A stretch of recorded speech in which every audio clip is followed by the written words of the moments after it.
যুদ্ধ বন্ধ করতে রীতিমতো যেন দুয়ারে দুয়ারে ঘুরছে যুক্তরাষ্ট্র।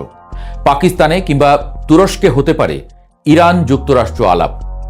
ইরানের উপর থাকা সমস্ত নিষেধাজ্ঞা তো তুলে নেবেই, পাশাপাশি বুশের কেন্দ্রে ইরানকে বেসামরিক পারমাণবিক শক্তি উন্নয়নে সহায়তার প্রস্তাব দিয়েছে আমেরিকা। কিন্তু ইরানের শর্ত পরিষ্কার, যুদ্ধ থামবে, তবে সেটা ইরানের শর্ত মেনেই।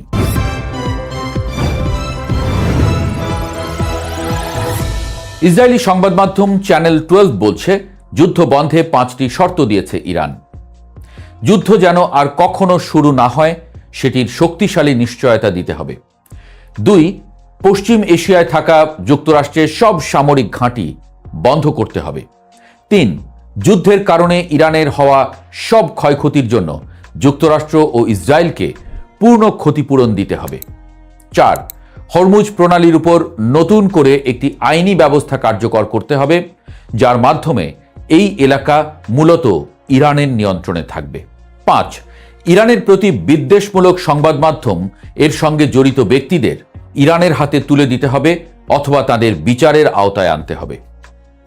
ট্রাম্পের পক্ষে ইরানের এসব শর্ত মানা কঠিনই। ট্রাম্পের দেওয়া 15 শর্তও ইরান মানবে বলে মনে হয় না।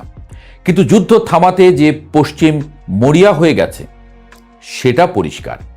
গত 28 ফেব্রুয়ারি যখন যুক্তরাষ্ট্র এবং ইসরায়েল একযোগে ইরানের উপরে হামলা শুরু করল, তখন হয়তো তাদের ধারণা ছিল যুদ্ধটা হবে সংক্ষিপ্ত। ইরানের সর্বোচ্চ নেতা আয়াতুল্লাহ আলী খামেনির মৃত্যু এবং পেন্টাগনের দাবি অনুযায়ী ইরানের 90% ক্ষেপণাস্ত্র সক্ষমতা ধ্বংস করে দেওয়ার পর ওয়াশিংটন হয়তো ভেবেছিল তেহরান এবার সাদা পতাকা উড়াবে। কিন্তু বাস্তবতা হলো যুদ্ধক্ষেত্র আর হোয়াইট হাউসের হিসাবের খাতা সবসময় এক অঙ্কে মেলে না।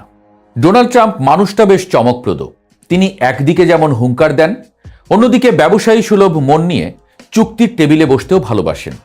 তিনি দাবি করেছেন ইরানের সাথে খুব ফলপ্রসূ আলোচনা চলছে, এমনকি ভাইস প্রেসিডেন্ট জেডি ভ্যান্স সহ শীর্ষ কর্মকর্তারা এই আলোচনায় যুক্ত আছেন বলেও জানিয়েছেন।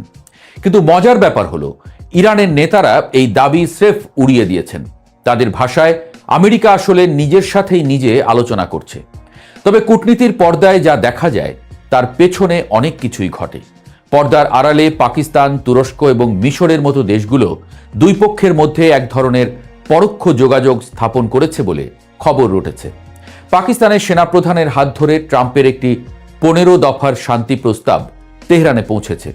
আর ইরানও পাকিস্তানকে দূত হিসেবে মেনে নিয়ে জানিয়েছে প্রয়োজন হলে তুরস্কেও শান্তির বৈঠক হতে পারে। ট্রাম্পের পাঠানো সেই 15 দফার প্রস্তাবে আসলে কি আছে? শর্তগুলো বেশ দীর্ঘ, তবে এর মূল কথা হলো ইরানকে তার পারমাণবিক অস্ত্র তৈরির স্বপ্ন চিরতরে বিসর্জন দিতে হবে। প্রস্তাব অনুযায়ী প্রথম ধাপে 1 মাসের একটি যুদ্ধবিরতি কার্যকর হবে।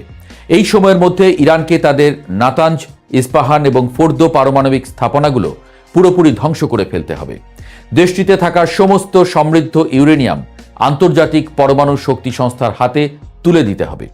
এখানেই শেষ নয়, মধ্যপ্রাচ্যে ইরানের যেসব প্রক্সি বা মিত্র সশস্ত্র গোষ্ঠী রয়েছে তাদের অর্থায়ন ও অস্ত্র সরবরাহ বন্ধ করতে হবে। হরমুজ প্রণালী খুলে দিতে হবে আন্তর্জাতিক বাণিজ্যের জন্য। তবে এই দীর্ঘ দাবির পাশাপাশি কিছু পুরস্কারও ঝুলিয়ে রেখেছে আমেরিকা। ট্রাম্প প্রশাসন আগে চাইতো ইরানের পুরো ব্যালিস্টিক মিসাইল কর্মসূচি ধ্বংস করতে, কিন্তু এখন তারা কিছুটা ছাড় দিয়ে ইরানকে 1000 মাঝারি পাল্লার মিসাইল রাখার প্রস্তাব দিয়েছে। সবচেয়ে বড় প্রলোভনটি হল ইরানের উপরে থাকা বছরের পর বছর ধরে চলা সমস্ত আন্তর্জাতিক নিষেধাজ্ঞা তুলে নেওয়া হবে এবং বুশের পারমাণবিক কেন্দ্রে বেসামরিক বিদ্যুৎ উৎপাদনে আমেরিকা উল্টো ইরানকে সাহায্য করবে। মজার বিষয় হলো যে অজুহাতে ইরানে আক্রমণ শুরু করল যুক্তরাষ্ট্র, অর্থাৎ বর্তমান সরকার পতনের বা রেজিম চেঞ্জ, সেটার কোনো কথাই এই প্রস্তাবে নেই। অর্থাৎ এখানেই গোহারা হেরে বসে আছে পশ্চিম, এমনটাই মত বিশ্লেষকদের। আমেরিকার এত সব প্রস্তাব শুনে ইরানের প্রতিক্রিয়া কি? সোজা কথায় একগাল হাসি। ইরানের রেভলিউশনারি গার্ড কোরের মুখপাত্র ইব্রাহিম জুলফাকরি রাষ্ট্রীয় টেলিভিশনে ট্রাম্পকে রীতিমতো খোঁচা দিয়ে বলেছেন নিজেদের পরাজয় ঢাকতে যেন তারা এই পরিস্থিতিকে সমঝোতা বলে চালানোর চেষ্টা না করে। তিনি স্পষ্ট জানিয়ে দিয়েছেন ট্রাম্পের মতো মানুষের সাথে তারা কখনোই কোনো চুক্তিতে যাবেন না। ইরানের এই আত্মবিশ্বাসের কারণ বুঝতে হলে তাদের অভ্যন্তরীণ রাজনীতি এবং যুদ্ধক্ষেত্রের বাস্তবতা বুঝতে হবে। প্রেসিডেন্ট মাসুদ পেজেশকিয়ান হয়তো কিছুটা নমনীয়। তিনি রাশিয়া এবং পাকিস্তানের সাথে কথা বলে শান্তির ইচ্ছা প্রকাশ করেছেন, তবে সেটিও ইরানের শর্ত মেনে। কিন্তু আসল ক্ষমতা যাদের হাতে, সেই আইআরজিসি মনে করছে এই যুদ্ধ তাদের অস্তিত্বের প্রশ্ন। সুপ্রিম ন্যাশনাল সিকিউরিটি কাউন্সিলে মোহাম্মদ বাঘের জোলগাদ্রের মতো সাবেক আইআরজিসি কমান্ডারের নিয়োগ প্রমাণ করে যে ইরান আপোষের চেয়ে দীর্ঘস্থায়ী সংঘাতের জন্যই নিজেদের বেশি প্রস্তুত করছে। তারা বিশ্বাস করে কূটনীতির চেয়ে যুদ্ধই তাদের অর্থনীতিতে বেশি সুবিধা এনে দিয়েছে। তো প্রশ্ন, ইরান কেন এত শক্ত অবস্থানে?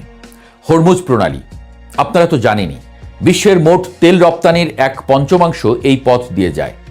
যুদ্ধের শুরুতেই ইরান এই পথ বন্ধ করে দেয়। এরপর থেকেই বিশ্ব অর্থনীতিতে রীতিমতো আগুন লেগেছে। আন্তর্জাতিক বাজারে অপরিশোধিত তেলের দাম $65 থেকে লাফিয়ে $100 ছাড়িয়ে গেছে। পরিস্থিতি এমন দাঁড়িয়েছে যে জ্বালানি সংকটে শ্রীলঙ্কাকে রাস্তার বাতি নেভাতে হয়েছে, আর ফিলিপাইনে জারি করতে হয়েছে জাতীয় জ্বালানি জরুরি অবস্থা। বাংলাদেশেও লেগেছে ঢেউ। ইরান খুব ভালো করেই জানে হরমুজ প্রণালীর এই নিয়ন্ত্রণ তাদের হাতে থাকা সবচেয়ে বড় ট্রাম্প কার্ড। এমনকি ইরানের ভেতরে এমন আলোচনাও চলছে যে বিশ্বের অন্যান্য জায়গার মতো হরমুজ প্রণালী পার হতে তারা বিভিন্ন দেশের জাহাজের উপরে কর বসাবে কিনা। যুক্তরাষ্ট্র এবং উপসাগরীয় দেশগুলোর জন্য এটি আক্ষরিক অর্থেই এক দুঃস্বপ্ন। কূটনীতির টেবিল যখন সাজানোর চেষ্টা চলছে, তখন মাঠের চিত্র সম্পূর্ণ ভিন্ন। লেবাননে ইসরায়েলের হামলায় হাজার হাজার মানুষ হতাহত হচ্ছে। ইসরায়েল চাইছে লিটানি নদীর দক্ষিণ পর্যন্ত একটি নিরাপত্তা বলয় তৈরি করতে। অন্যদিকে ইরানও বসে নেই। পেন্টাগনের সমস্ত দাবি মিথ্যা প্রমাণ করে তারা নিখুঁত নিশানায় ইসরায়েলের ডিমোনা এবং আরাদ শহরে ব্যালিস্টিক মিসাইল হামলা চালিয়েছে। কাতারের গ্যাস ক্ষেত্রে হামলা চালিয়ে তারা বুঝিয়ে দিয়েছে উপসাগরীয় অঞ্চলে আমেরিকার মিত্ররাও নিরাপদ নয়। সৌদি আরবের রাস তানুরা এবং আবকাইকের মতো গুরুত্বপূর্ণ তেল স্থাপনাতেও ড্রোন এবং মিসাইল হামলা হয়েছে। পরিস্থিতি সামাল দিতে আমেরিকা মধ্যপ্রাচ্যে তাদের 82তম এয়ারবার্ন ডিভিশনের 3000 সেনা পাঠানোর প্রস্তুতি নিচ্ছে। পাঠিয়েছে মেরিন সেনা এবং রণতরী। কিন্তু ট্রাম্প নিজেও জানেন একটি দীর্ঘস্থায়ী যুদ্ধ আমেরিকার অর্থনীতি এবং আসন্ন মধ্যবর্তী নির্বাচনের জন্য কতটা ক্ষতিকর হতে পারে। এরই মধ্যে ট্রাম্পের জনপ্রিয়তায় ধস নেমেছে। বিশ্লেষকদের মতে দুই পক্ষের মধ্যে একটি চুক্তির সম্ভাবনা একেবারে উড়িয়ে দেওয়া যায় না, কারণ উভয় পক্ষের জন্য এই যুদ্ধের অর্থনৈতিক এবং মানবিক মূল্য অনেক বেশি। ইরানেও ইতোমধ্যে 1,500 মানুষের প্রাণহানি ঘটেছে, ক্ষয়ক্ষতি হয়েছে প্রচুর। কিন্তু মূল সমস্যা হলো আস্থার চরম অভাব। ইরান কিছুতেই আর ট্রাম্পদের বিশ্বাস করতে পারছে না, কারণ এর আগে আলোচনার মধ্যেই হামলা করে বসেছে তারা। বর্তমানে বল সত্যি ইরানের কোর্টে। তারা হয়তো কিছু বিষয়ে ছাড় দিতে রাজি হবে, কিন্তু হরমুজ প্রণালীর উপর নিয়ন্ত্রণ এবং নিজেদের সুরক্ষার গ্যারান্টি প্রশ্নে তারা এক চুলো ছাড়বে না। যুদ্ধ শেষ হোক বা না হোক, ইরান এই সংঘাতের মাধ্যমে মধ্যপ্রাচ্যের হিসাব নিকাশ চিরতরে বদলে দিতে চাইছে।